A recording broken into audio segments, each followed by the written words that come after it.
Louvado seja o nosso Senhor Jesus Cristo. Louvado. Uma santa noite a todos vocês que nos acompanham aqui pelo Facebook da comunidade Avenice. Sejam todos muito bem-vindos para mais uma live Cristificar. Esse é o projeto de Deus para as nossas vidas todas. Esse é o projeto de Deus para a nossa juventude, é o projeto de Deus para as nossas famílias, para cada um de nós. O que o Senhor deseja, o que o Senhor convida é exatamente isso. Que nós possamos nos abrir ao grande milagre do Espírito Santo. Permitir que o Espírito Santo nos toque e nos transforme em outros Cristos. Que o Espírito Santo nos una a Cristo, nos configure a sua imagem. Eu gostaria de acolher cada um de vocês que já vão chegando aqui no nosso bate-papo, na nossa live. Quero mandar um abraço já para a Tati Almeida, para o Fábio Amorim, o pessoal Extramuros, grande amigo Fábio, um grande abraço para vocês. O Alexandre Bertelli, que está conosco, Camilinha querida, a Jaine, o Benedito Dias, a Érica, sejam todos muito bem-vindos nessa noite. Como vocês já puderam verificar, nós temos duas grandes participações especiais para essa live aqui. Nós vamos ter a participação da Fátima e a participação do Tião. Boa noite, Fátima. Boa noite, Tião. Sejam muito bem-vindos e muito obrigado por atenderem o chamado do Senhor. Amém. Boa noite, Leandro. Boa noite a todos. Tenho certeza que vai ser uma noite muito, muito rica em lembranças, em recordações e a certeza da obra tão significativa que Deus faz na Javenice. Boa noite, Leandro. Boa noite a todos que participam dessa live. É uma alegria muito grande poder estar aqui hoje participando desse projeto, né, que é Cristificar para os jovens e que faz a comunidade crescer, expandir a comunidade entre os jovens. Então é com muita alegria que estou aqui, né, à disposição para fazer a vontade do Senhor nessa noite. Que maravilha! Eu já quero convidar cada um de vocês para compartilhar essa live. Os nossos irmãos já estão chegando, mas sempre tem mais alguém que você pode dar um alô e convidar para participar. Essa noite nós vamos conversar um pouco sobre a comunidade Avenice, contar a história, ouvir muita coisa boa. Por isso, não deixe os seus amigos, os seus irmãos de fora, não deixe, sobretudo, a juventude de fora. Eu peço encarecidamente que você possa copiar o link dessa live, enviar nos seus grupos de WhatsApp, aí no Instagram, aí também no Facebook, crie salas, grupos, convide a todos e diga que essa noite é noite de cristificar. E dentro desse processo de cristificação das nossas vidas, é impossível sermos cristificados longe de uma comunidade. Porque assim como Deus é comunidade, quando Ele derrama o Espírito Santo sobre nós, Ele gera em nós comunidade. Por isso, é mais um grande motivo para você dizer para os seus irmãos, vem para a live Cristificar, porque esse é o projeto de Deus para cada um de nós. E para introduzir logo a nossa conversa, enquanto você vai partilhando essa live, eu quero dizer que em 2018, o Papa Francisco lançou um livro chamado Deus é Jovem. Está aqui o livrinho, ó. Deus é Jovem, um livro extraordinário. E nesse livro ele aponta uma problemática do nosso mundo, um problemão presente no nosso mundo. O Papa vai dizer que os jovens estão crescendo numa sociedade desenraizada. E o que é isso que ele quer dizer, sociedade desenraizada? Ele entende essa sociedade desenraizada como uma sociedade composta por pessoas, famílias, que estão, pouco a pouco, perdendo seus laços. Aquele tecido vital, diz ele, tão importante para sentirem-se parte uns dos outros. Nós perdemos essa ligação. O Papa, então, nos ensina que o contrário disso, uma sociedade enraizada, é quando uma pessoa está consciente de pertencer à mesma história dos outros. Mas, infelizmente, hoje as gerações se distanciaram. Os velhos vivem uma história, diz o Papa, e os jovens vivem outra. As gerações, então, elas não participam de uma mesma continuidade. Para o Papa, uma maneira forte de salvar a sociedade desse problemão é o diálogo entre jovens e idosos. de modo que os mais velhos possam dar aos jovens a sua memória, diz o Papa. O Papa abre aspas para a fala dele, que é muito importante, ele diz assim: isso faz dos velhos autênticos sonhadores de futuro, enquanto a salvação dos jovens é tomar esses ensinamentos, esses sonhos e levá-los à frente na profecia. Meus irmãos que nos acompanham, o Papa traz essa solução com base num texto da Sagrada Escritura, da profecia de Joel, no capítulo 3, que diz o seguinte: acontecerá nos últimos dias, Deus é quem fala, que derramarei o meu espírito sobre todo o ser vivo. Profetizarão os vossos filhos e as vossas filhas. Os vossos jovens terão visões e os vossos anciãos sonharão. Diante dessa palavra, então, o Papa afirma: velhos sonhadores e jovens profetas são a salvação da nossa sociedade desenraizada. Meus irmãos, o Espírito Santo é Ele quem realiza essa graça em nós. A graça de nos colocar em unidade, entendendo que somos parte de uma mesma história. É exatamente isso que eu desejo para essa live. Que nós, jovens, possamos nos abrir à graça do Espírito Santo e, junto com os mais velhos, que todos nós possamos beber da memória que eles têm para nos oferecer. Então, que nós possamos ouvir os seus sonhos para que nós, jovens, possamos caminhar como profetas e assim atender o chamado do Papa Francisco para reorganizar a nossa sociedade, para trazer a harmonia que nós perdemos na nossa sociedade.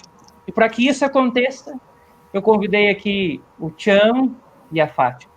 Nós queremos beber da memória deles, ouvir os seus sonhos, para que nós possamos caminhar um longo tempo como profetas, transformando essa sociedade. E para inaugurar, então, a nossa live, o primeiro ponto que eu quero trazer para esses irmãos comentarem é o seguinte: eu quero saber como é que surge a Javenice, a comunidade Javenice, como é que ela surgiu, e dentro de qual contexto histórico e regional que se deu esse surgimento da comunidade. Eu passo a bola para vocês, Fátima e Tião. Como é que surgiu a Javenice? Então, Leandro, eu penso que para responder essa pergunta de uma forma mais completa, a gente tem que voltar no tempo. Nós temos que, 45 anos atrás, na década de 70, 1970, 1975, e lembrar que o contexto era de uma igreja completamente diferente do que vocês, jovens, conheceram, né, Tião? Ou conhecem. Porque naquele tempo, em 75, fazia 10 anos que tinha acabado o Concílio Vaticano II. E os ventos renovadores desse concílio ainda não tinham chegado aqui, estavam começando a chegar, era tudo muito lento. Nós não tínhamos internet, não tinha celular, o Papa Paulo VI não pôde comunicar que estava lançando a sua encíclica Evangelho Nunciandi, né? Isso a gente veio saber muito tempo depois. Então, era uma igreja que o Tiãozinho mesmo foi coroinha respondendo em latim, não era, Tião? Com certeza. Em latim. Então, fazia pouquíssimo tempo, em 75, que os padres estavam celebrando voltados para o povo. Aquilo ainda era uma novidade, em que se rezava em português. Então, para a gente não se estender muito, a igreja, ela era uma igreja fria, ela era uma igreja distante, era uma igreja isolada. A igreja era de um lado, nós leigos dos outros. Nós não tínhamos voz e nem vez nessa igreja, não fazíamos nada lá, não existia pastoral, não existia esse tipo de serviço. E ainda por cima tem que lembrar que nós, mulheres, ainda era sem voz e sem vez duplamente, né? E é nesse contexto de uma igreja árida, digamos assim, santa, sim, com pessoas maravilhosas nessa igreja, Inclusive, nessa época, é a época do nosso bispo Dom José D'Angelo, super amado por nós, querido, que nos acolheu como renovação, mas a gente tem que saber que a igreja era distante do povo. O povo ia, assistia e ia embora. Não era participar, era assistir mesmo. O verbo era ele.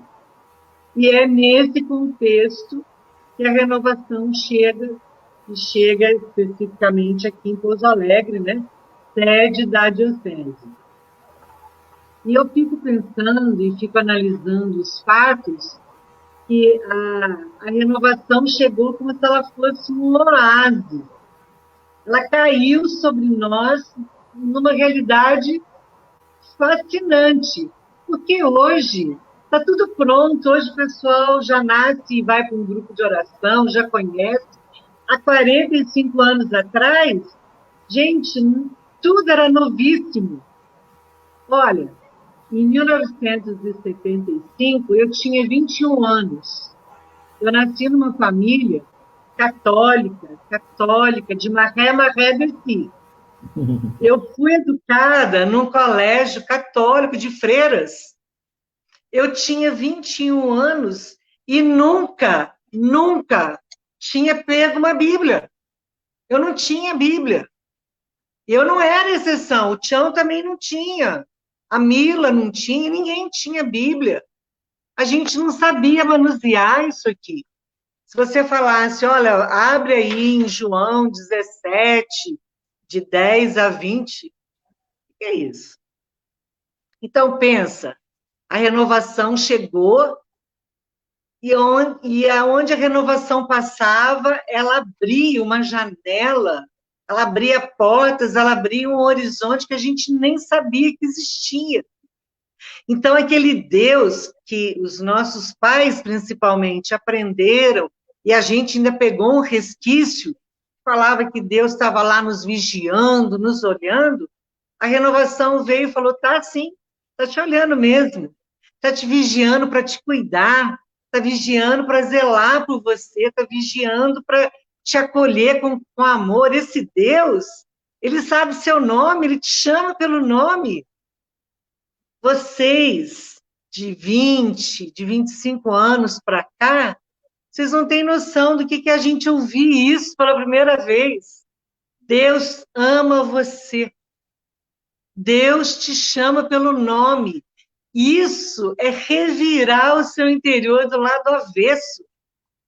Gente, quanto mais eu lembrava, quanto mais eu pensava nessa história de amor de Deus conosco por esses 45 anos, a minha ficha caiu e eu comecei a pensar, puxa vida, quando fala lá em Atos 2, que as pessoas acharam que os apóstolos estavam bêbados, mas como é que eu nunca percebi isso antes? Nós fizemos esse papel de bêbados.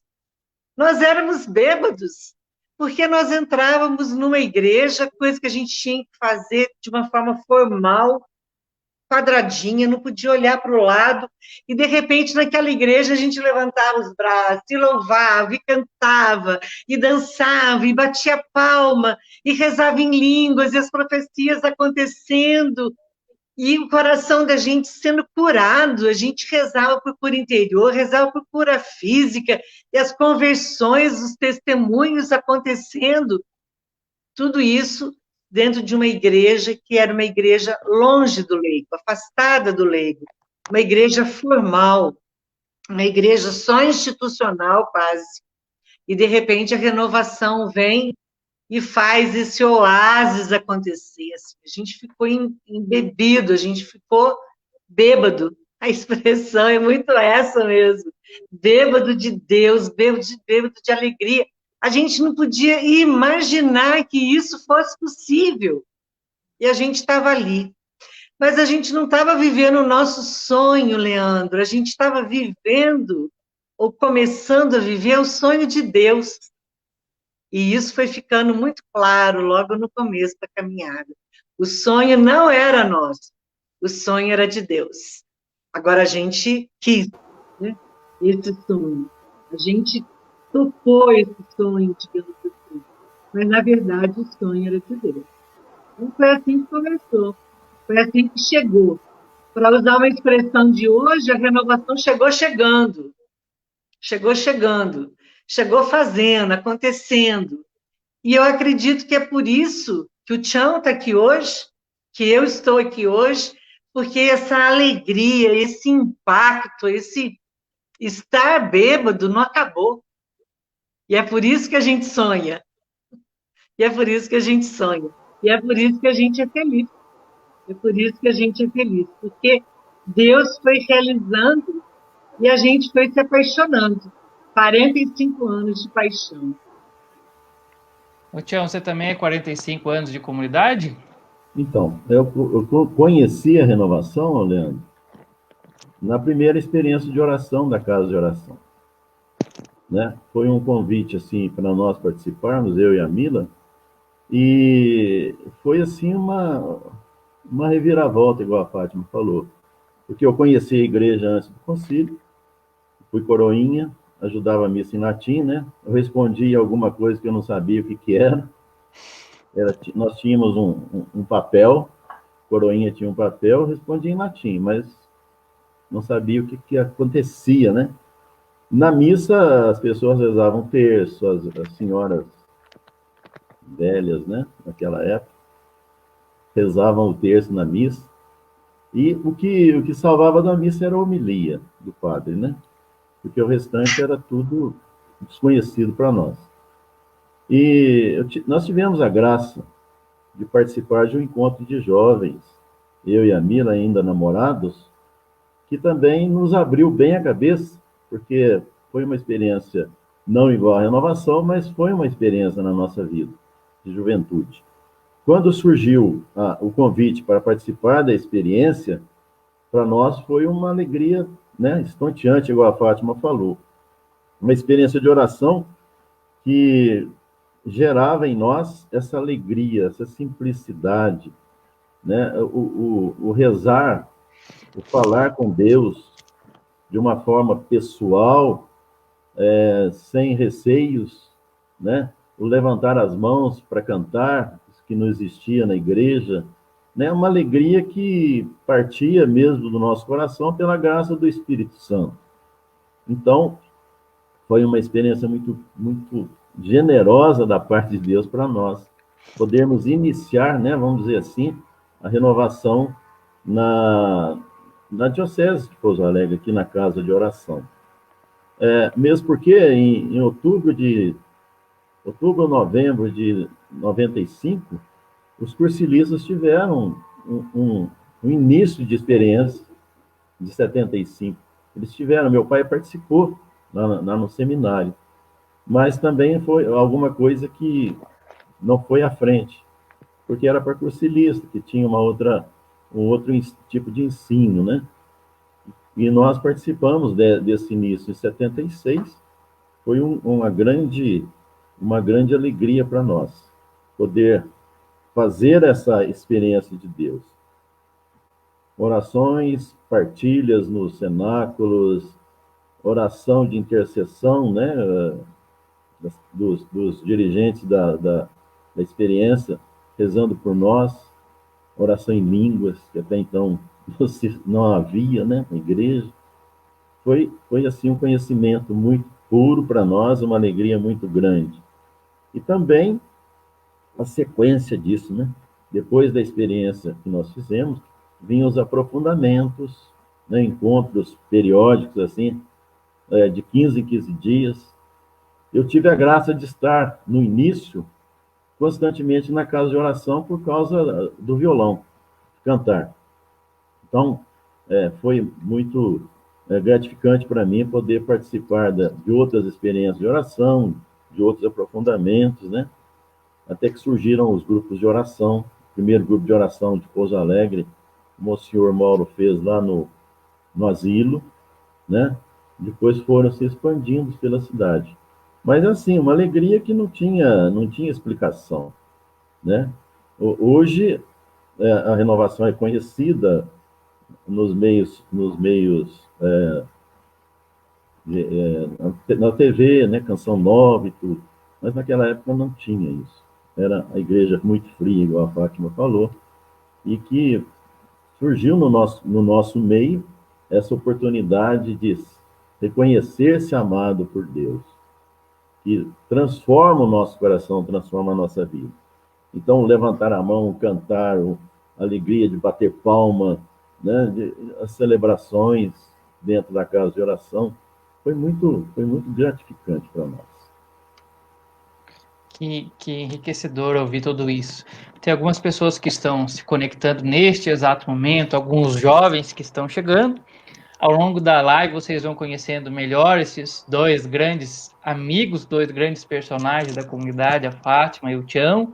Para quem está chegando, eu já adianto que eles são uns que estão desde o começo da comunidade, perseverando até os dias de hoje, 45 anos de comunidade que eles estão presentes conosco, fazem parte da diretoria, do conselho permanente da comunidade, por isso nós estamos bebendo da memória deles. O Tião acabava de nos falar aí como é que ele conheceu a Javenice, como é que ele começou a se encantar pela comunidade. A Fátima, se quiser complementar também como ela conheceu, como se encantou pela comunidade, fica à vontade, Fátima. Então, eu também já tinha passado por o movimento jovem. Na época, os padres jesuítas aqui de Santa Rita, eles faziam um TLC. E eu tinha participado desse TLC num encontro de 3 dias, depois um de 5 dias, um outro um pouco maior até. E aí a irmã Marina, que dá nome à nossa sala, eu fazia faculdade e à noite. E o nosso curso acontecia no Colégio São José, porque a Univaz ainda não usava aquele prédio que ela usa hoje. E era uma coisa meia nova, e a faculdade acontecia no Colégio São José. E a irmã Marina era como uma secretária do senhor bispo. E ela ficava trabalhando, então, ali na frente do Colégio São José, até mais tarde, e ela, então, me conhecia, a gente acabava conversando, e um dia ela me convidou para ir fazer uma experiência de oração. E eu não sabia o que era isso, eu nunca tinha ouvido a expressão renovação carismática. Fui fazer em Itajubá, aconteceu lá no Colégio Polivalente de Itajubá. Foi eu e um amigo meu, que era do grupo de jovens também, e foi o Padre Jonas, olha isso, Padre Jonas Aviv que pregou, que coordenou a minha experiência. Mas eu não fui batizada nessa experiência. Eu achei tudo muito bonito, tudo muito interessante, mas eu não fui batizada.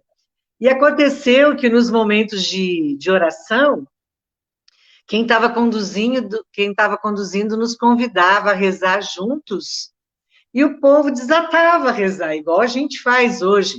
Mas eu não conhecia aquilo, e eu ficava assim, o que esse povo está falando? O que será que eu tenho que falar também? Meu Deus do céu, o que é isso? E era muito alvoroço, e eu não conseguia entender o que as pessoas estavam falando, e umas choravam, outras riam. Mas eu não me escandalizei, eu não me assustei, eu achei tranquilo, mas não entendi. E fui fazendo uma espécie de caminho, porque logo que eu voltei, a irmã Marina me tirava da aula, olha isso. A irmã Marina me tirava da aula na faculdade, me levava para a capelinha, na residência do senhor bispo, e lá ela tinha roubado já da faculdade também mais umas 5 ou 6 pessoas, e na verdade a gente fazia um pequeno grupo. Quem inclusive rezava lá com a gente era a Sandra, filha mais velha do Fanucci. A Sandra fazia faculdade nessa época, e a gente rezava junto lá na capelinha. E a irmã Marina começava a rezar com a gente, e aí vinha e falava no meu ouvido, ai, filha, continua, por favor, que eu tenho que ir ali ajudar o senhor bispo, não sei o quê, e saía, e eu conduzia. No outro dia, ela falava assim, hoje é dia do santo fulano de tal, né? Você sabe alguma coisa sobre dele? Fala dele um pouquinho, viu? Porque eu vou ali, já que eu volto.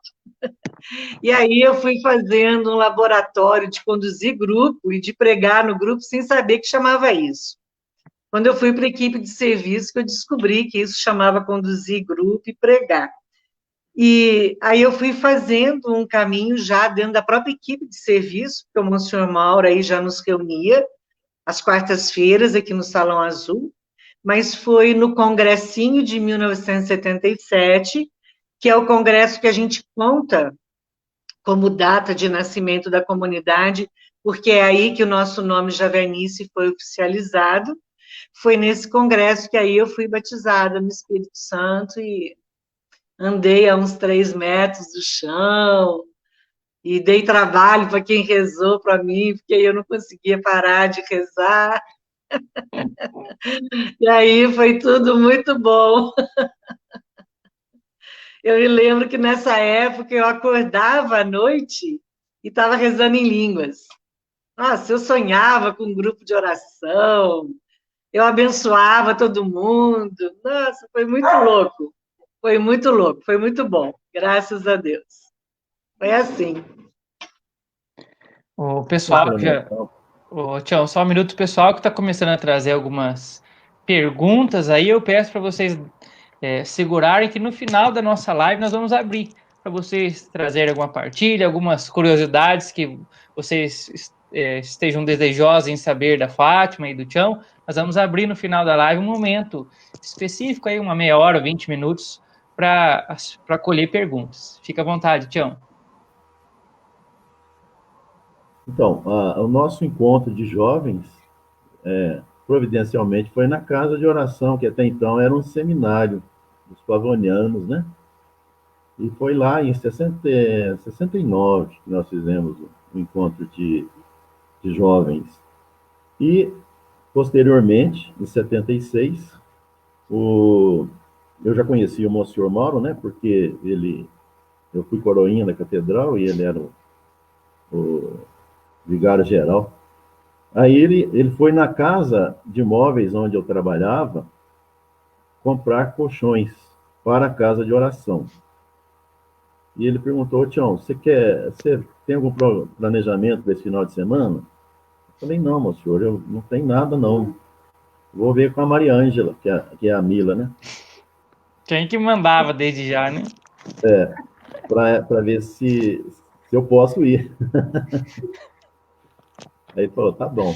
Mas no mesmo momento, a irmã Marina vinha de encontro a ele na casa onde eu trabalhava, de móveis, e a Mila foi ao supermercado, que era um pouquinho abaixo. E ela encontrou com a Mila e falou: Maria Ângela, o que você tem para esse final de semana? Ela falou: não sei, não tem nada, vou ver com o Tiãozinho. E ela convidou. Aí deu certo de nós dois fazermos a experiência, né, na casa de oração, que foi uma nova experiência, diferentemente do encontro de jovens que nós fizemos, no mesmo local, mas foi totalmente diferente, foi uma novidade para nós também. Isso que a Fátima falou, a gente ficava perdido, né? Oração em línguas e tudo, levantar a mão. E o Monsenhor, na nossa experiência, ele ia nos ensinando, né? Como que a gente deveria rezar. Ele ia ensinando não a rezar em línguas, mas as nossas orações para atingirmos esse ponto de sermos batizados no Espírito Santo e rezar em línguas, como todo mundo rezar.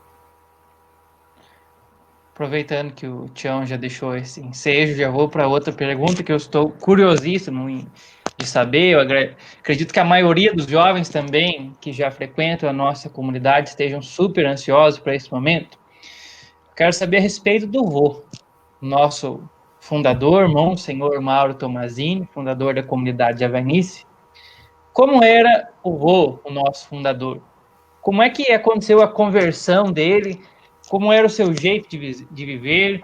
Qual era a sua visão, seus ensinamentos, enfim. Tentem traduzir para nós quem era Monsenhor Mauro Tomazini. Eu falo, você fala. Então, a parte antes da conversão, eu acho que é o Tião que sabe. Eu não convivia com o vô antes da conversão. Eu sabia do posto, né, que ele tinha aqui na diocese, a função dele na diocese, mas eu só passei a conviver dentro da renovação. Como homem, vamos começar por aí, né? Atenção, meninas. Como homem, o vô arrancava suspiros. Era um homem extremamente bonito, atraente, e mais do que isso, era um homem muito charmoso, naturalmente charmoso. Ele já nasceu charmoso. Então, ele chegava e a gente percebia, né, a presença dele. Ele era um homem que tinha uma risada muito gostosa, ele era bem-humorado, ele gostava de viver perfumadinho, cheiroso, e era uma pessoa muito carinhosa conosco, era uma pessoa de muita visão, uma pessoa que, principalmente depois da conversão, né, quero que o Tião fale um pouquinho antes dele ser convertido, mas depois da conversão ele se transformou num homem extremamente simples, quase um franciscano. Fala, Tião, antes. Né? Quando eu fui coroinha, era um homem reservado. Ele não, diferentemente do Monsenhor Otaviano, que era muito dado conosco dentro da catedral, o Padre Mauro, na época, era muito reservado, andava bem vestido, né, de clergyman. Então, era uma pessoa intocável, vamos dizer assim, né? Não tinha muito acesso com ele. E eu vim a conhecê-lo mais profundamente na faculdade de Direito, que eu fazia o curso de Direito, ele foi meu professor, né? Aí, até então, ele era essa pessoa reservada, mas quando fizemos a experiência em 76, eu já entrei na faculdade de Direito. E ali eu comecei a vê-lo mais dado, mais, né, mais solto, mais alegre, mais feliz, porque ele já tinha passado por um processo de conversão, vamos dizer assim, em experiências de oração que ele fez anteriormente. Então, na faculdade, conversávamos nos intervalos, o Panucci também fazia faculdade, a gente sempre se encontrava. Ele deu abertura para nós também, para fazermos um grupo de jovens dentro do Palácio de Dom José. Dom José nos acolhia às tardes, né? Nós passávamos ali momentos muito, muito gostosos diante do Santíssimo, com o Dom José participando conosco. Tudo isso por interferência do Monsenhor Mauro, que nos levou, o Cônego Mauro, já Cônego Mauro, né? Nos levou a ter esse acesso com o senhor arcebispo. E também conhecemos mais profundamente nos cursilhos de cristandade, que ele também dirigia, né? E nós, para trabalharmos, participarmos também do cursilho, tínhamos que fazer o cursilho. E eu achei interessante o dia que eu fui para fazer o cursilho. Pô, Tião, o que você está fazendo aqui? Nós já tínhamos feito experiência, já tínhamos, né, um acesso a uma religiosidade mais profunda com Deus na casa de oração. Ele falou, você não precisa vir aqui. Aí eu expliquei para ele, não, quando moro, nós estamos aqui para também ajudarmos nos cursilhos de cristandade, participarmos ajudando nos cursilhos de cristandade. Então, eu o conheci depois de convertido também, muito profundamente, né? Ele participava conosco, assim, dentro da nossa casa, na casa de amigos, num convívio mais íntimo, né? Na casa da avó Rosa, era um convívio mais íntimo. Então, ele, da mãe Rosa, ele se abria mais conosco, né? Então, nós vimos aí essa conversão que o levou a ser uma pessoa simples, alegre, muito dada, né? Ele, às vezes, uma vez chegou lá em casa à tarde, eu não tinha vindo do serviço ainda, nós morávamos perto da Cúria, ele falou para a Mila, cadê o Tião? Ele está vindo, monsenhor. Ah, não, eu vou esperá-lo aqui para a gente tomar uma cerveja junto. Então, era muito amigo nosso, né? Muito dentro de casa, muito aberto. E também, o monsenhor, a gente percebia a mudança dele nas liturgias, na catedral. A homilia dele era uma homilia muito curta, muito sucinta, mas de uma profundidade muito grande, né? Então, até aí a gente percebeu a conversão dele muito grandiosa, de muito bem para a igreja e para nós. As notícias que a gente tinha é que ele era, por ele ser um homem muito culto, muito preparado, ele foi ainda daquele tempo que no seminário se estudava latim, estudava grego, e ele lia muito, ele pesquisava muito, e ele era um homem quase que arrogante, na verdade. Porque é bonito, eu acredito que ele sabia disso, se vestia muito bem, usava um óculos escuro, muito charmoso, e narizinho empinadinho, narizinho empinadinho. E só que ele fez a experiência de oração, ele fez essa experiência a qual o Tião se referiu, que só tinha líderes do cursilho, né, Tião? E os líderes de cursilho não se adaptaram ao estilo da renovação, mas Deus pegou o Monsenhor. E a gente sabe que depois dessa experiência, apesar de ser domingo à noite, ele pegou o carro e bateu lá em Lorena, lá em Cachoeira Paulista, e foi se confessar com o padre Jonas. Passou lá a madrugada confessando e veio embora um novo homem. Realmente assumiu a vida nova. A primeira atitude prática, digamos assim, depois dessa confissão, foi fazer uma mala com as roupas que ele tinha de grife, e passou tudo isso para a Mãe Rosa, para que a Mãe Rosa desse um destino a isso. E a partir daí o Monsenhor Mauro usava uma calça escura. Naquele tempo existia tergal, né, gente? Era calça de tergal com uma preguinha assim, na altura da cintura. E o Monsenhor Mauro usava uma calça assim, sempre camisa de tecido, mas sempre camisas claras. A gente percebia que ele não tinha muitas. Usava sandália franciscano, né, que na época era assim que a gente chamava, e tinha uma jaquetinha. Ele gostava muito dessa jaqueta. E só. E ficou simples em tudo. Mas era um homem de bom gosto, era um homem que sabia escolher um bom vinho quando a gente estava junto, né? A gente saía sempre da reunião às quartas-feiras, no Salão Azul, e aqui em Pouso Alegre o Salão Azul é pertinho de um restaurante. E a gente ia para esse restaurante para poder conversar, né, mais à vontade. Na verdade, o grande enriquecimento, né, Tião, era esses momentos em que a gente podia fazer muitas perguntas para ele e que ele respondia com muita liberdade, com muita tranquilidade, porque aí o grupo era muito pequeno.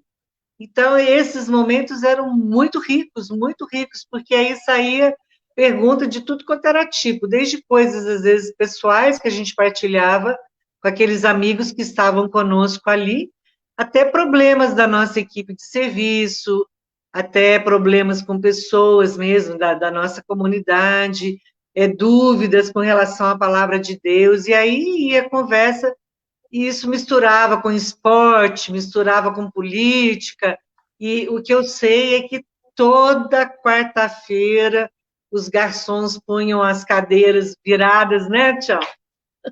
Viradas na mesa, ficava só nós lá. Até que o senhor Mauro nunca deixava passar da meia-noite. 5 para meia-noite ele levantava e ia embora. Falava, não pode, o carro não pode virar abóbora. Então, a gente até pegou esse costume, né, de não poder criar abóbora, virar abóbora. Mas a gente ficava sempre, até a meia-noite, sempre. E rolava muita conversa, muita. Muito. Era uma benção. Além das celebrações que ele fazia na capela, né, ao lado também do Salão Azul. Sim, do orfanato. Do orfanato, né? Uma coisa interessante, Leandro, toda a pregação dele na casa de oração, ele escrevia na lousa, Deus me ama. Aí ali ele discorria sobre o amor de Deus, né? Assim, uma pregação fora de série sobre o amor de Deus. aproveitando o ensejo que vocês vão trazendo essas riquezas e dá um desejo de ter conhecido, e já que nós não podemos conhecê-lo, mas nós podemos beber daquilo que vocês viveram, vocês dois podem contar para nós, além disso tudo que já falaram, algo marcante, algo que marcou o coração de vocês, ou um ensino que ele trouxe que vocês nunca mais esqueceram. Por favor, nos tragam isso. Que eu gostava muito, né, que marcava muito a pessoa do Monsenhor, a presença dele, era a organização que ele tinha, né, a facilidade de organização que ele tinha com as coisas, né, na casa de oração, na organização do congresso que aconteceu aqui em Pouso Alegre, em 77. Nós tivemos a graça também de participar com ele de muitos congressos nacionais em Aparecida, Lorena. Ele tinha, assim, um dom de organizar muito, muito grande, sabe? E isso nos ensinou muito, né? Fortaleceu muito também essa organização que ele tinha, esse carinho que ele tinha com as coisas. E a autoridade dele, era um homem, né, de muita autoridade. Sem gritar, né, sem levantar a voz, ele fazia com que a gente atendesse o que ele pedia, né? E era muito tranquila a presença dele conosco, por isso, pela organização que ele tinha com as coisas. Para você, Fábio. Me lembro de uma coisa muito gostosa, o Tião vai lembrar disso também. Ele tinha muito orgulho da nossa comunidade. Quando a gente saía, como o Tião lembrou, para congresso lá em Aparecida, que isso aconteceu várias vezes, era comum a nossa equipe receber elogios. Nossa, mas essa equipe trabalha muito bem, essa equipe é muito organizada, essa equipe é muito eficiente. Nossa, aquilo vou fazer assim, ó. É o meu povo, ele falava assim, é o meu povo. Nossa, e aí a gente ficava bonito na foto. Era muito bom esse carinho que acontecia, né? Sempre que alguém fazia um elogio, ele crescia, né? Ele falava, é o meu povo, aquele meu, assim, muito cheio. Eu me lembro do Monsenhor, assim, a questão do ensino. Ele desenvolveu na gente essa questão da formação, da formação. Em primeiro lugar, a formação, em segundo lugar, a formação, em terceiro lugar, a formação. E ele era prático, ele era muito didático, ele era muito transparente para falar. Então, como a gente ia muito à casa de oração com ele, e eu também tive a graça de ser chamada para fazer parte da comunidade mais central da Javenice, muito nova ainda. E então eu participava de tudo. E eu ficava assim, eu bebia muito desses ensinos dele. Mas o que mais marcou do Monsenhor, que realmente eu nunca vou esquecer, porque foi um carinho de Deus para mim através dele, é a questão, foi uma coisa muito pessoal. Em 78, em julho de 78, eu perdi uma pessoa extremamente querida. Extremamente querida.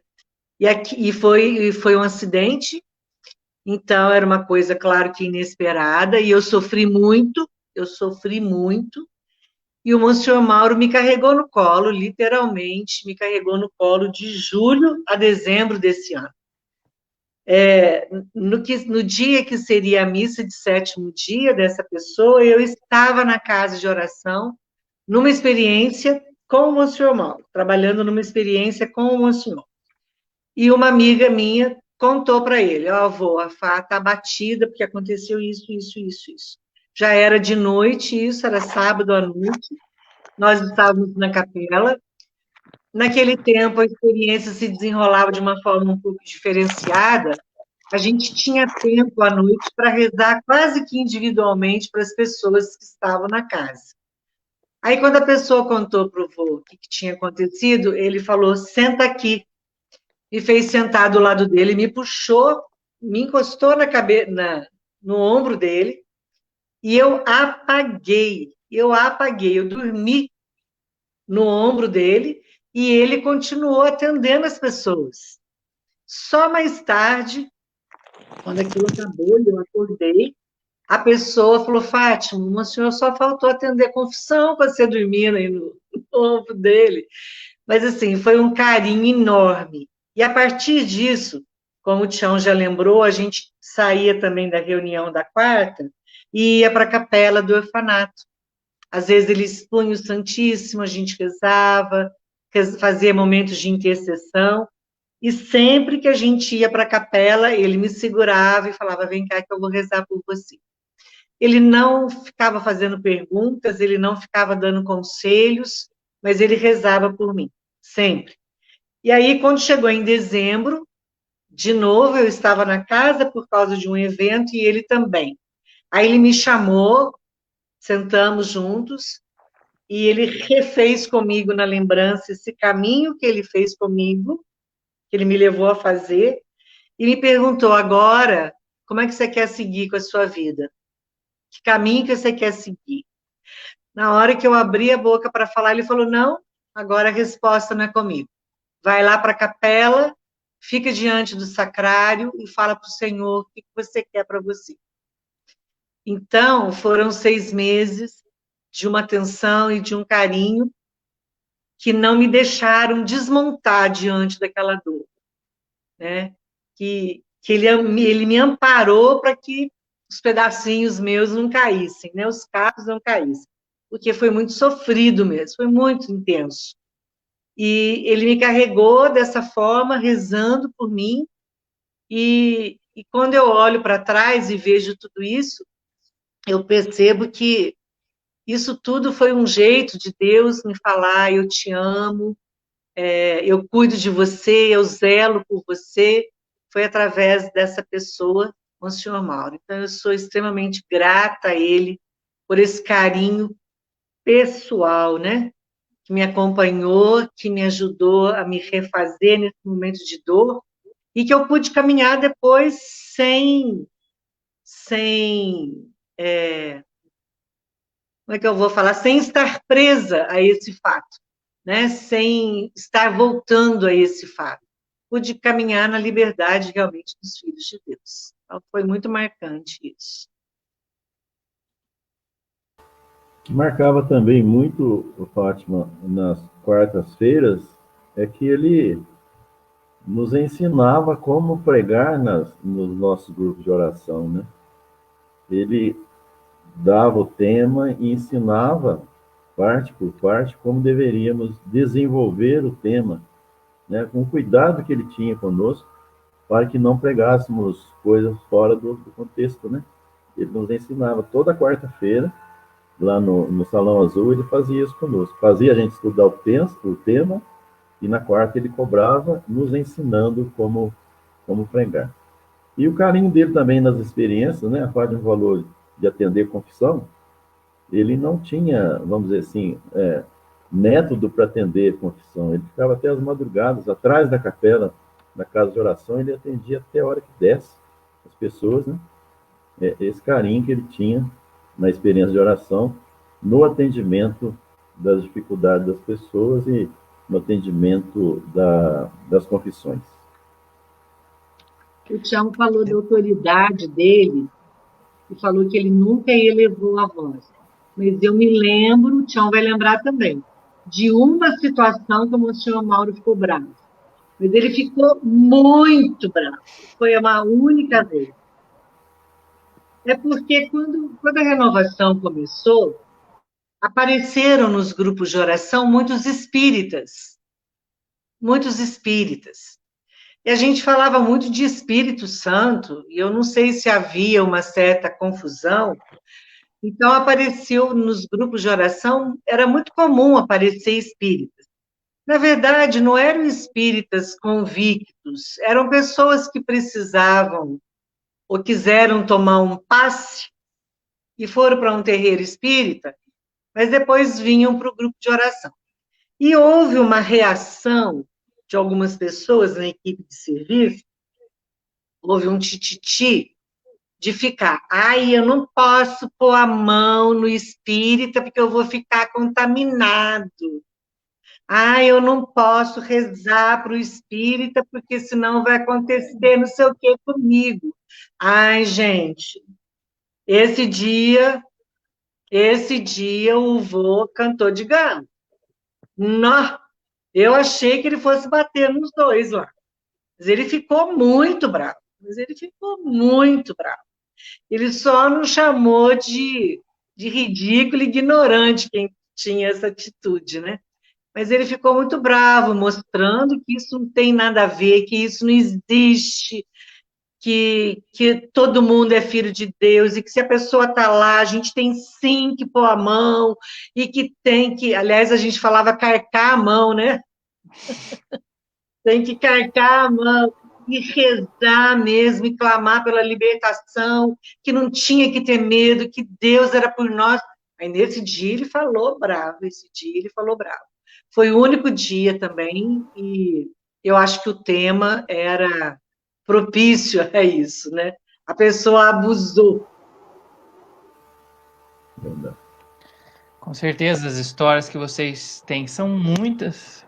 É possível perceber o olho brilhar enquanto vocês falam, eu vou recordando do vô.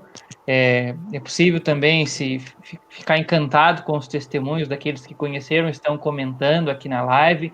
Eu já digo para vocês que no final eu quero trazer alguns comentários, algumas perguntas aqui, mas eu quero perguntar agora sobre um momento muito difícil, que eu acredito que tenha sido o grande baque para a nossa comunidade até os dias de hoje, que foi quando o Monsenhor morre. Eu quero saber isso. Como é que foi quando ele morreu? Qual foi o sentimento da comunidade e as dificuldades que vocês enfrentaram nesse momento da sua morte? Pode falar, Fátima. Foi uma tristeza muito grande, né, Leandro? Foi muito grande mesmo. A gente perder, né, um ente querido e especialmente uma pessoa que amava cada um de nós e amava a obra de Deus, né? Então foi um momento de muita tristeza, ir ao velório na catedral, né? Até o padre Jonas veio para o velório, a gente via também o sentimento dele de tristeza, todos nós ali participando, né, daquele momento dentro da catedral, muito choro, muita dor, e acompanhar o sepultamento dele foi muito doloroso para nós. E aquele vazio, né, que ficou de repente, surgiu assim, claro, ninguém espera, né? Ele é uma pessoa não tão idosa, tinha 64 anos, né? E Deus o chama assim, e tira ele da gente. Foi um momento de muita tristeza, muita mesmo. Eu costumo dizer que a morte do vô, ela foi, primeiro, essa ausência, essa perda, né, que a gente teve, mas, além disso, teve toda uma perplexidade, né, porque ele não estava doente. Era um dia como outro qualquer, a gente sabia que estava tudo bem, e de repente a notícia, olha, o senhor foi encontrado desacordado no quarto dele, ele está hospitalizado, mas está em coma, e a gente, o que é isso? O que está acontecendo? Peraí, vamos começar de novo. Que história que é essa? Como desacordado? Por quê? O que aconteceu? E não deu tempo nem da gente absorver isso, da gente analisar o que era isso, e ele já estava morrendo, já estava indo embora. Nossa, era uma coisa assim, gente, o que está acontecendo? Não é possível. Nossa, foi uma coisa assim, é igual quando tira o chão, né, da gente, tira o chão da gente. E claro que a pergunta que existia era, e agora? E agora? Como é que vai ser, né? E agora? A dor de tudo, né? Eu me lembro que eu passei quase que a noite inteira na catedral. E tanta gente que foi chegando e contando coisas boas sobre ele, gente que foi atendida por ele, gente que foi ajudada por ele, e tanta coisa acontecendo. E a catedral, à medida que estava chegando o horário da missa, muitos padres chegando, e a igreja lotada, mas a gente, assim, completamente perdido, completamente perdido. Como é que vai ser? Como é que vai ser? E agora? Mas a obra não é nossa, a obra também não era do Monsenhor, né? E Deus fez a obra continuar, né? Deus fez a obra continuar. O Tatá, sem dúvida nenhuma, de todos nós, era o mais próximo do Monsenhor Mauro, era o mais próximo dele. O vô conversava muito com ele, discutia muitas coisas com ele.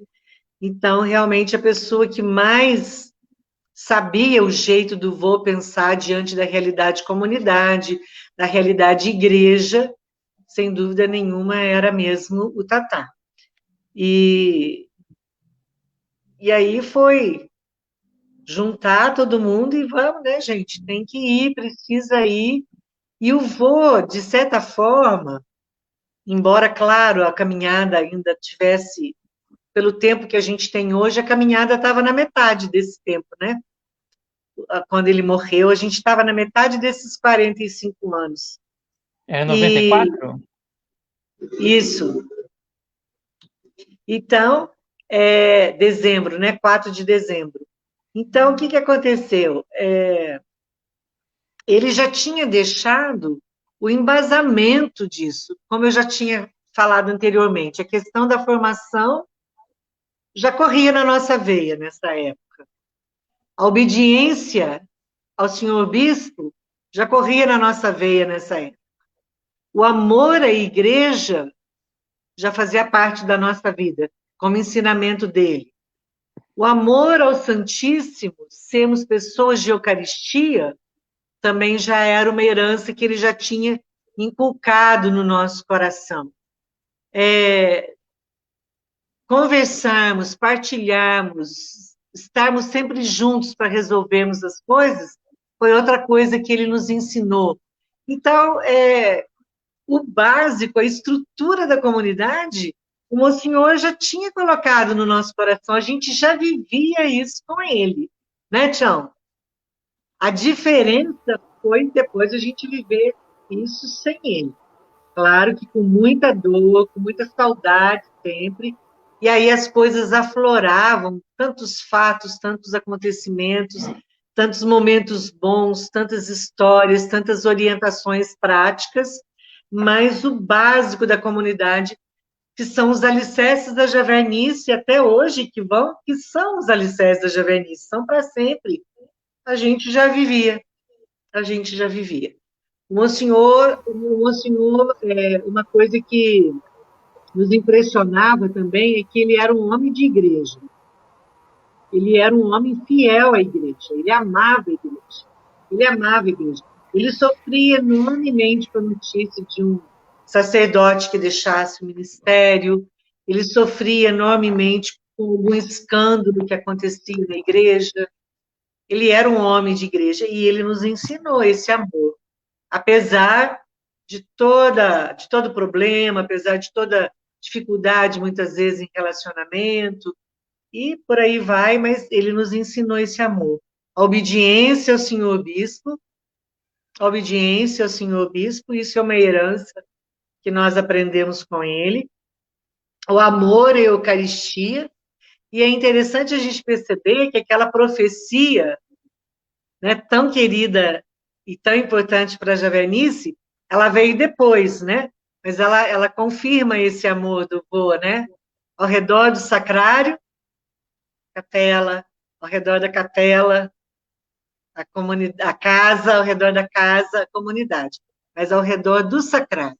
E isso a gente já tinha aprendido com ele. E a grande segurança que o Monsenhor deixou, né, para nós, junto à arquidiocese. Dom José confiava plenamente no Monsenhor, então a obra, né, pôde seguir com segurança porque o bispo confiava em nós, através dele. Depois veio Dom João Bergese também, que abraçou essa causa, né, nos protegendo, confiando na Javernice, né, criando um estatuto para que a Javenice fosse uma comunidade arquidiocesana. Então, tudo isso foi através do trabalho do Monsenhor, nesses 15 anos que ele esteve conosco, né? E essa segurança foi cobrindo todas as dificuldades que a comunidade pudesse ter, né? A segurança junto à arquidiocese, junto aos senhores bispos que confiaram nele e continuaram a confiar em nós porque ele nos formou. Chique demais. Já aproveitando o ensejo que a Fátima nos trazia, quando o vô morre, nós sabemos quem vai assumir a liderança à frente da nossa comunidade é o Tatá. Você mesmo dizia que ele era aquele que estava mais perto. E eu quero saber a respeito daquele que é o nosso moderador hoje, o nosso líder hoje, o Tatá. Como é que vocês o conheceram? E, em seguida, quais características vocês podem ressaltar na sua liderança que são tão importantes para todos nós hoje? Eu conheci o Tatá na primeira experiência que eu fiz, né? O Tatá estava, o Beteu, Rogério, a irmã Marina, e ali eu já pude perceber no Tatá uma pessoa muito de Deus, né? Eu considero o grande profeta nosso, né? Essa pessoa que vem trazendo a comunidade javenice com segurança, né? Coordenando com segurança, com autoridade, né? E o que a Fátima falava, ele conversava muito com o Monsenhor, trocava ideias, tirava as dúvidas, e isso fez dele um grande líder da renovação, a ponto de, junto a Dom Ricardo, conseguir, né, o estatuto para a nossa comunidade, que é a segurança nossa na diocese, né? Nós somos reconhecidos por estatuto como uma comunidade da Arquidiocese de Pouso Alegre. Isso foi uma obra que o Tatá seguiu, né? Ele, o senhor Fanucci, também, que o ajudou muito como advogado, né? Na confecção do nosso estatuto. Então, eu acho o Tatá que é a continuidade, vamos dizer assim, do Monsenhor e a segurança para a comunidade javenice. E além de ser um grande amigo, né? Uma pessoa muito querida e muito amiga nossa. Então, falar do Tatá é muito interessante porque a gente teria que fazer uma cronologia, né?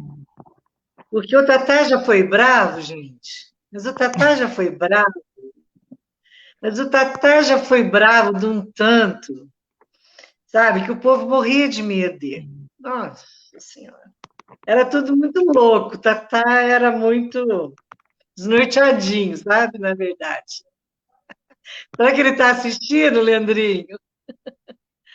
Assim, o Tatá tem um gênio muito forte, né? Isso ele tem até hoje, claro. Só que hoje esse gênio já está domado, né? O Espírito Santo, claro, vai fazendo a obra acontecer. Mas o Tatá sempre foi muito zeloso, né, da obra de Deus. A gente pode colocar qualquer defeito no Tatá, menos esse. Ele sempre foi muito zeloso da obra de Deus, muito zeloso e muito fiel. Eu vejo no Tatá essa fidelidade a Deus, em primeiro lugar, como uma característica fantástica, né, da liderança dele. E ao longo do tempo, nós que estamos com ele lá desde o começo, a gente vai vendo e foi vendo, foi assistindo toda essa obra que o Espírito Santo foi fazendo nele, essa mudança que foi havendo no Tatá, essa mudança de comportamento, de maneira de conversar, de maneira de lidar com as pessoas, de maneira na abordagem que ele faz, até na própria maneira de pregar, até na própria maneira de pregar. É uma história de 40 e tantos anos mesmo, mas que o resultado tem sido maravilhoso. E que é tão interessante como Deus respeita a hora de cada um, e como Deus respeita o jeito de cada um, como Deus invade, por assim dizer, a vida de cada um sem ofender, sem quebrar, sem machucar, que eu percebo na história do Tatá que o que modificou a vida dele foram as crianças. Quando as crianças começaram a chegar na casa de oração, o Tatá começou a mudar de jeito. A primeira criança que teve lá foi o Tobias, do Donias. Ele era neném, ele chegou lá mamando na carinha. E esse menino foi ficando e foi crescendo ali. Daqui a pouco foram chegando outras mães com outras crianças, e vô Tatá, e vai lá perto do vô Tatá, e vô Tatá, e esse vô Tatá fez com que o Tatá tivesse um comportamento, fosse obrigado, de certa forma, entre aspas, a aceitar um carinho afetivo, uma coisa afetiva que ele sempre foi resistente. O Tatá sempre gostou da gente, mas assim, né? Oi e tchau, né? Ele não é afetivo da gente chegar, de abraçar, de fazer festa, ele não é assim. E ele se sente constrangido se alguém fizer assim. Ele participa, mas ele fica constrangido. E as crianças foram quebrando isso pela simplicidade e pela espontaneidade delas. Então, a primeira vez que eu vi uma criança no colo do Tatá, puxando a barba dele, eu falei, puxa vida, Deus é fantástico! E isso foi modelando, quer dizer, hoje com essa questão da pandemia, tem criança que grava vídeo para o vô Tatá chorando de saudade dele. Vô Tatá, quando que eu vou te ver? Eu estou com saudade do senhor. E hoje a gente tem essas crianças como a Isabelle, né, da Rosa, aquela menina é dona da casa, né? Ela vai lá na frente, o Tatá está pregando, ela olha para ele, faz tchau, joga beijo, faz pergunta e ele responde, ele interage com ela, né? Então, eu percebo que foram as crianças que foram moldando, né? Que foram amansando o coração do Tatá, sabe? Foram amansando. E eu acho isso maravilhoso, porque isso repercutiu em tudo. Isso repercutiu no relacionamento dele como um todo, com a gente que está mais próximo, com quem está mais longe, com a maneira de pregar, com a maneira de entender, porque vai acontecendo tudo junto, né, Leandro? Deus não faz as coisas por pedacinho. Junto com a entrada das crianças, a juventude também foi se aproximando. E a juventude chegou sem saber que o Tatá era bravo, sem saber que o Tatá brigava, que o Tatá gritava. A juventude foi chegando e foi tomando espaço e foi chegando perto. E ele foi percebendo que Deus tinha realmente um plano para essa juventude. E ele foi percebendo que era uma juventude que não estava ali para brincar, que era uma juventude que levava Deus a sério. Então, ele foi percebendo que tinha como investir nessa juventude. E hoje, eu já brinquei isso com ele, eu já falei isso para ele, que hoje ele reage igual o vô. A gente fala, eita, tá falando de tal, fala o nome de um jovem, tá ficando, hein? Ele tá. É nosso já velhice, né? Então, foi acontecendo tudo junto e o coração dele foi sendo moldado e eu acredito que hoje ele seja até mais feliz, né? Porque mais livre e mais solto. Mas nós vimos muita braveza, né, Tchau? Com certeza. A firmeza dele sempre foi assim, né? E eu vi broncas homéricas de vontade de sair correndo. De tão bravo que ele era, né? Mas a Fátima falou uma coisa muito importante.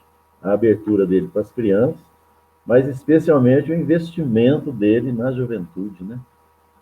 O carinho com que ele trata a juventude.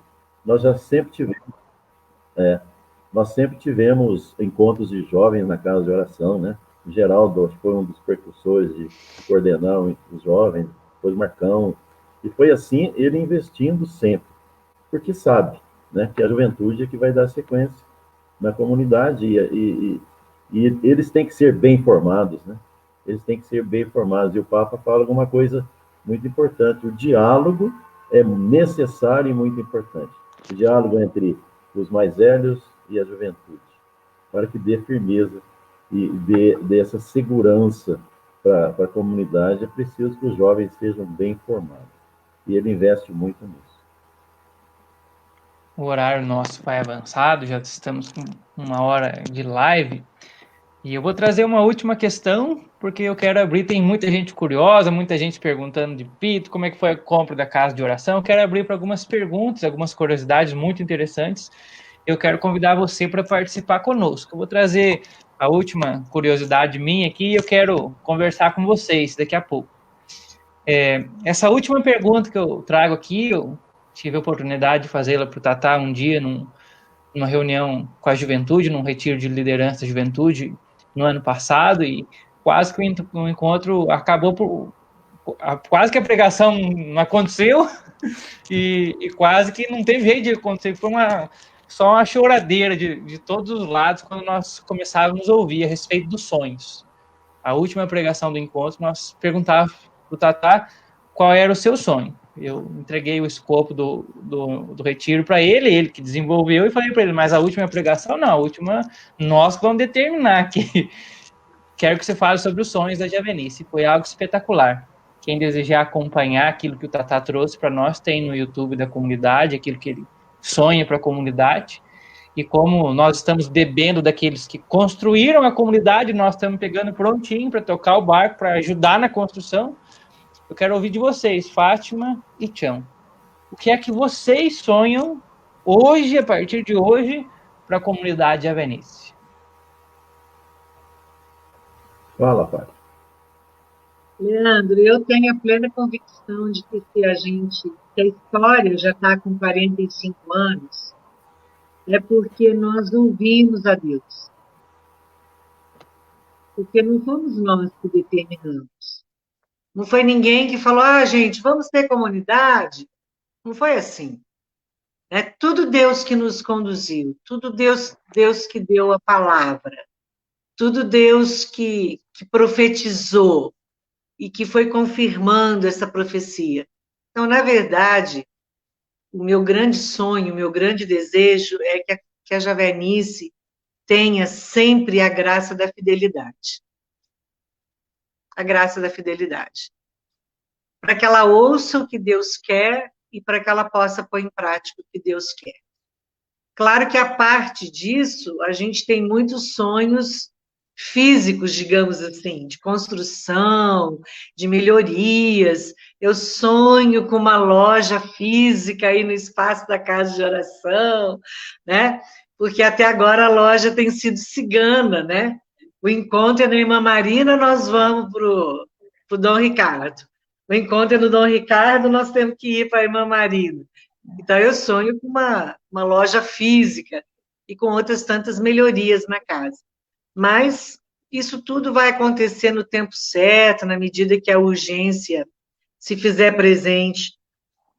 Mas, para a comunidade, enquanto crescimento, eu sonho a fidelidade. Que a comunidade vem sempre ao meu coração aquele texto, ouça Israel. O primeiro mandamento é ouça Israel, ouça Javenice. É o Senhor quem fala. Então, que a comunidade tenha sempre a graça da fidelidade para ouvir e, uma vez ouvindo, vivenciar aquilo que Deus quer para nós.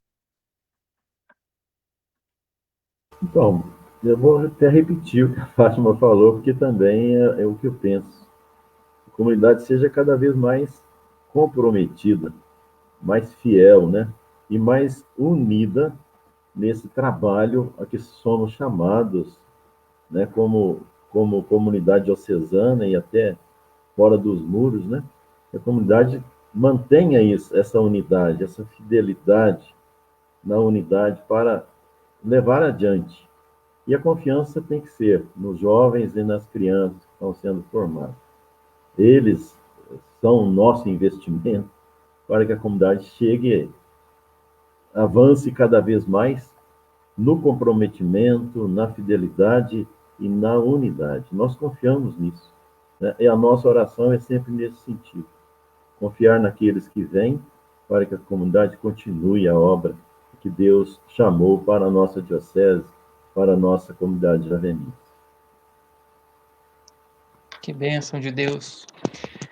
Quero colher agora algumas perguntas. Você que trouxe as perguntas lá no começo da live, eu perco aqui a oportunidade de trazer as perguntas que ficaram lá no começo, o sistema que seleciona só aquilo que está mais para o final dos comentários. Então, se você perguntou lá no começo da live, por favor, copie a sua pergunta e traz aqui para nós agora, que facilita um pouco, tá joia?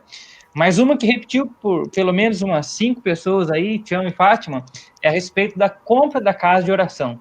O pessoal quer saber como é que aconteceu a compra, a aquisição da casa de oração, como é que foi, como é que aconteceu isso? Então, foi uma graça, né? Porque, de repente, nós estávamos numa casa que era cedida para nós, né? Pagávamos um aluguel baixo, pequeno, e, de repente, eles ofertaram a casa para nós comprarmos. E se nós não comprássemos, passariam para outras pessoas.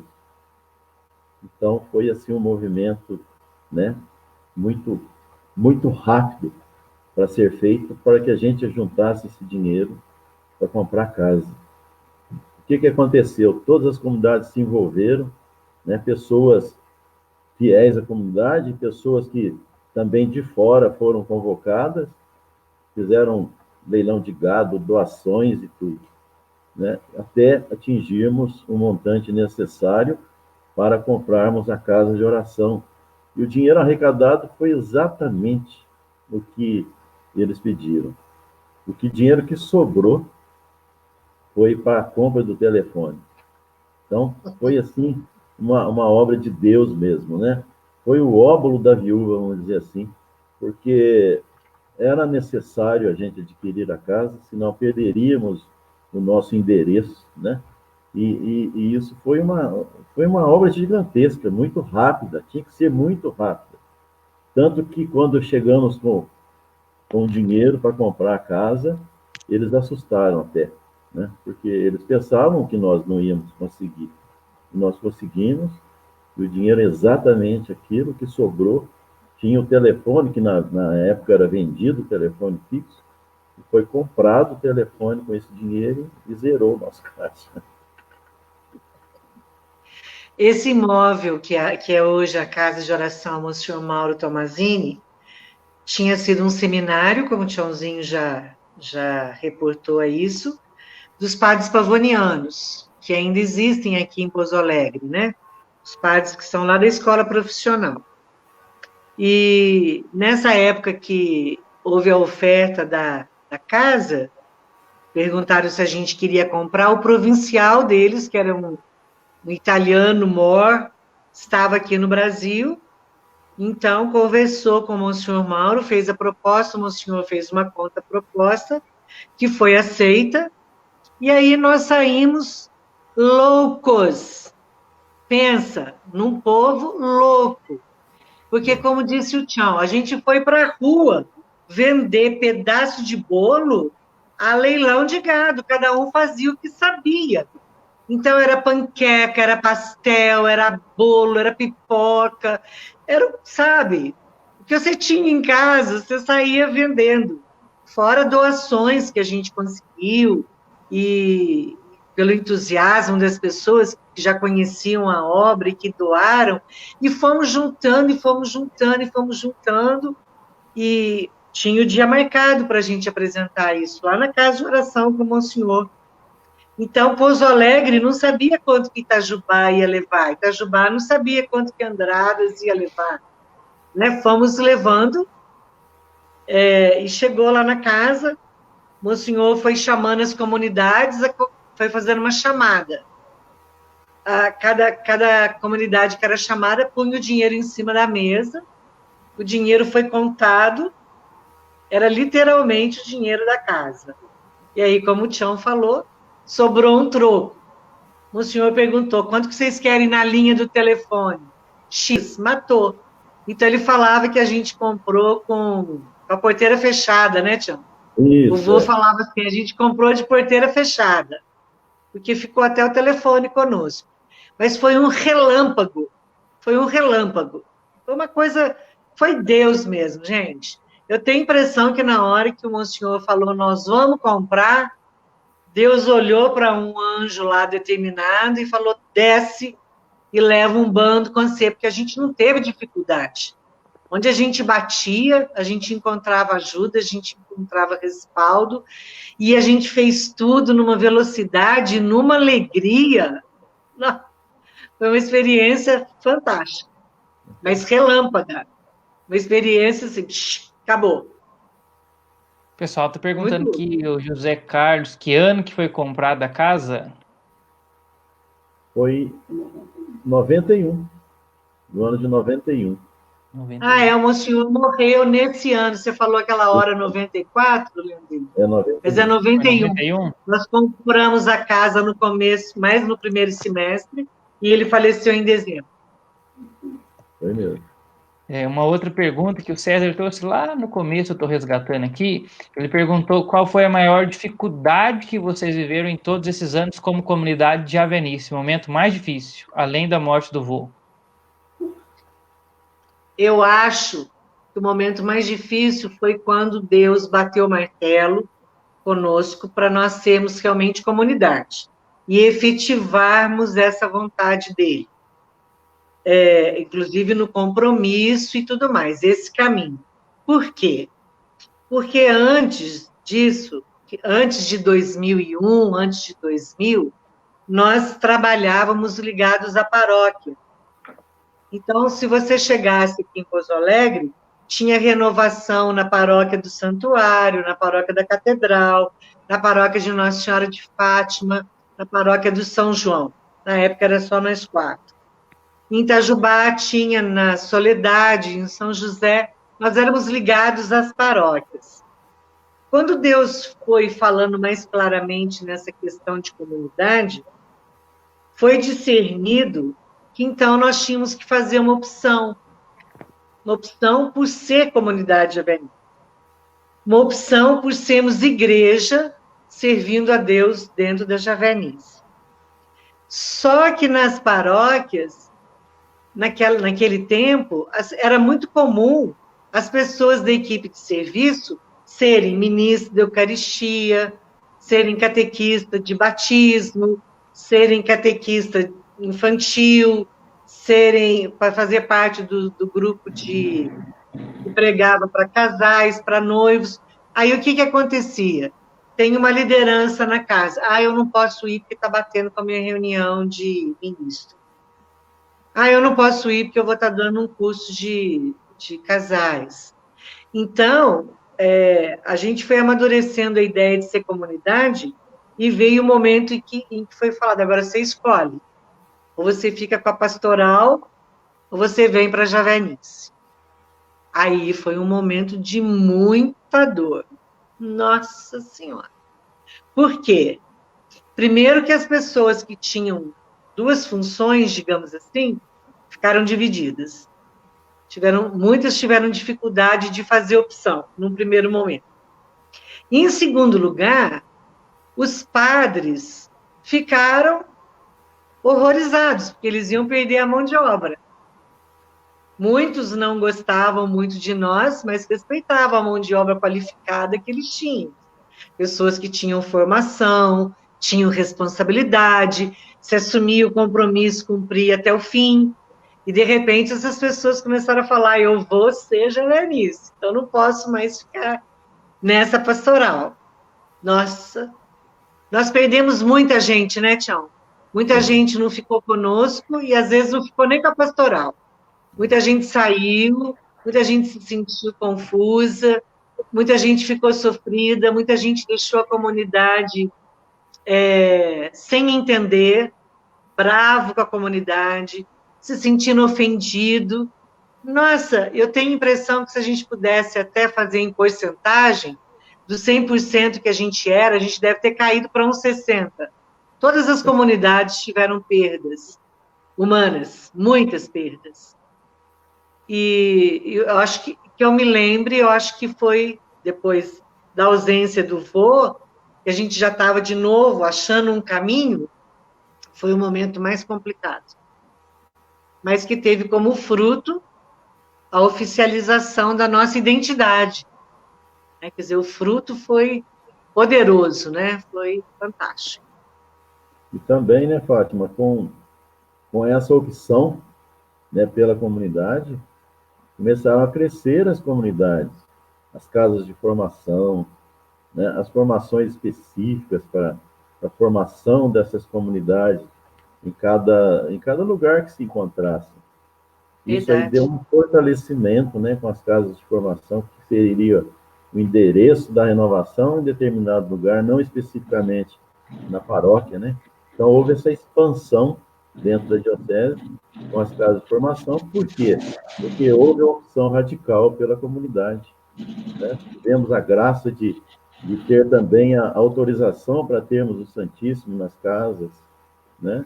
E também o empenho de cada comunidade em construir a sua casa de formação ou alugar, né? Mas com carinho que todos tiveram, com essa opção específica pela comunidade javenice. Foi um crescimento muito grande, depois desse drama que nós passamos, que a Fátima acabou de relatar aí. A Jaine tinha acabado de perguntar, o Alberto repetiu, eu trago aqui. Qual é o principal conselho que vocês dão para os jovens perseverarem na comunidade? Se manter apaixonado. Se manter apaixonado. Na hora que a gente não for mais apaixonado por Deus, aí não se mantém em nada, nem na comunidade, nem como cristão católico, nem nada. Eu acho que a gente tem que ser apaixonado pela Santíssima Trindade. Né? Tem um amor de predileção pelo Pai, um amor ao Senhor Jesus, né? Como realmente o Senhor da nossa vida, e um amor de muita intimidade com a pessoa amor da Trindade, que é o Espírito Santo, né? Mas o que nos faz engolir sapos e lagartos, o que nos faz dar uma choradinha, mas chegar em casa, lavar o rosto e falar, vamos para frente, Deus é mais, é esse amor. Porque esse amor nos leva a ter uma vida de intimidade com Deus, através da oração, através da Eucaristia, e essa vida de oração é uma coisa cíclica, né? Nos faz amar cada vez mais. Então, é se manter apaixonado. É se manter apaixonado. Com adrenalina 1000. Essa intimidade com Deus, né? Essa oração que a gente tem que ter, é que sustenta, né? Que sustenta todos nós, especificamente a juventude. Se nós não firmarmos a nossa vida numa intimidade com Deus, numa oração persistente, nos momentos difíceis, né?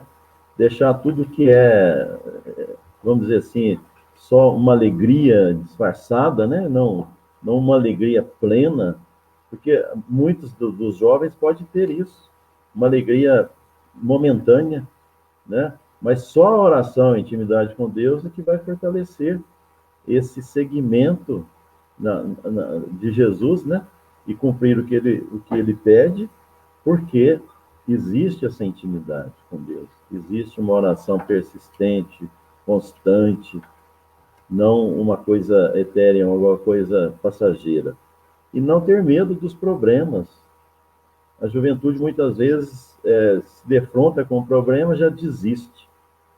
Né? Nós temos essa caminhada de 40 e tantos anos, 45 anos, porque não tivemos medo dos problemas, enfrentamos de uma forma segura nas mãos de Deus, né? Enfrentar os problemas sem medo, sem ter medo. E dentro da comunidade. Quero trazer aqui uma partilha muito legal que a Ângela fez a respeito da campanha da casa. Ela falava assim, aproveitar e já mandar um abraço para a Ângela, seu Paulinho, todo o pessoal lá de Andradas. Outro dia nós precisamos colher as histórias de vocês também, que estão desde o começo conosco. A Ângela disse assim, na campanha feita aqui em Andradas, teve todo tipo de doação. Uma pessoa que fez uma doação grande comentou, eu doei, mas nem sei direito para quem, mas eu confiei quem pediu. Então é bem verdade isso que a Fátima falou, que Deus mandou um anjo para... E olha que interessante, como a pessoa da comunidade, no caso aí a Ângela, o Paulinho, as pessoas daquela época, eram vistas pela comunidade como um todo. Eu não sei para quem é, mas eu acredito em quem pediu. Então, por quê? Porque quem pediu era uma pessoa íntegra. Eu acho que isso fala muito da comunidade, né? Isso é um cartão de apresentação da comunidade. Testemunho e tanto. Para a gente encerrar, daqui a pouco nós vamos rezar, eu trago uma última pergunta que também alguém citou aqui em cima, mas me perdi, mas é o seguinte, que conselho vocês dão para os jovens da nossa comunidade de hoje? Uma palavra que vocês possam dar para a nossa juventude hoje, agora. Perseverança na oração e alegria no coração. Eu acho que o jovem de hoje quer a mesma coisa que a Fátima, de 21 anos, queria. Ser feliz, ser realizada. O caminho é a comunidade, porque Deus nos quer comunidade. Não fomos nós que inventamos de ser comunidade. Deus nos quer comunidade. Né? Tá lá em Atos dos Apóstolos, né? E a comunidade se reunia, e a comunidade vivia, e a comunidade repartia. Deus nos quer comunidade. Deus é comunidade. Nós sabemos disso. Então, a resposta para a felicidade que a gente quer, a resposta para a segurança na doutrina, na religião, para caminhar, é a comunidade que tem. Olha, é muito fácil. Olha agora nessa pandemia, nessa chatice que a gente está tendo que passar. Qual que é a coisa que mais causa saudade na gente? A ausência da comunidade.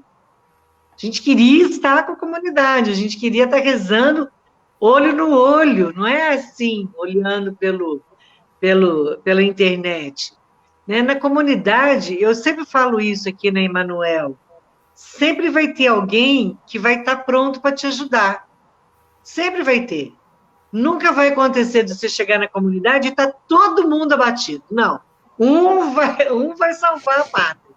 Um vai falar, que isso, gente? Imagina. Deus é bom, vamos acreditar na misericórdia, vamos renovar a esperança. Sempre vai ter um. Isso você encontra na comunidade. A comunidade é o lugar por excelência.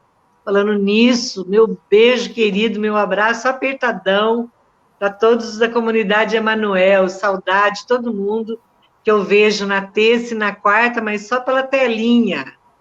Um abraço, viu, queridos? O conselho que eu dou, resumindo, é esse: fica na comunidade, investe na comunidade, acredita que Deus te pôs aqui porque tem um plano de felicidade para você, junto com a comunidade. Eu também digo isso, né, que essa perseverança na oração e na comunidade, porque a comunidade é a maneira de viver a igreja. Nós estamos inseridos na igreja plenamente, vivendo na comunidade, realizando aquilo que a comunidade faz, né, a evangelização. Para a igreja, é uma grande graça ser comunidade adventista. Que maravilha. Eu peço um último favor, aproveitando a presença de vocês, quero convidar o nosso pessoal aqui, essas mais de 70 pessoas que estão conectadas neste momento, o pessoal que está comentando aqui, vamos rezar. Tudo isso foi possível porque um dia alguém escancarou o coração, então o Espírito Santo veio e fez aquilo que aquela pessoa nem imaginava. Isso começou com o vô, mas isso foi se espalhando pelo Tatá, o Tchão, a Fátima, e hoje nós não podemos nem contar. Hoje não dá para contar nem para colocar num caderno quantas pessoas nós somos. Nós temos até um número de pessoas consagradas, mas o número de pessoas consagradas no coração é muito mais que aquilo que nós podemos imaginar. Aquilo que Deus faz, aonde Deus chega, em cada bairrinho dessa diocese, em cada lugar onde tem um pequeno grupo, uma pequena família que é comunidade. Por isso, vamos nos abrir à graça do Espírito Santo, e eu convido o Tião com a Fátima para conduzir essa oração. A irmã Marina ensinou a Fátima, ela não sabia o nome, mas hoje ela sabe bem.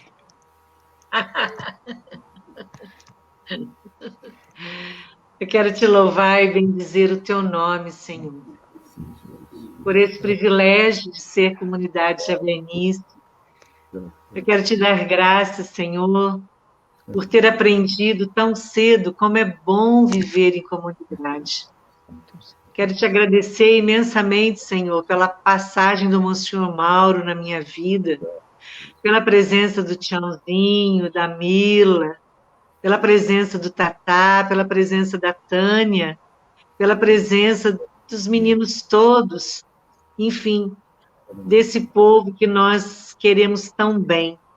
Eu te louvo e te bendigo por essa juventude bonita, Senhor, por essa juventude que se alegra com a sua presença no meio deles. E eu te entrego nessa noite, Senhor, os nossos jovens, te entrego as nossas crianças, te entrego o sonho da javenice a curto e longo prazo, que são eles. Eu fico olhando muitas vezes para as crianças e fico pensando assim, quem que vai ser o tatazinho aqui?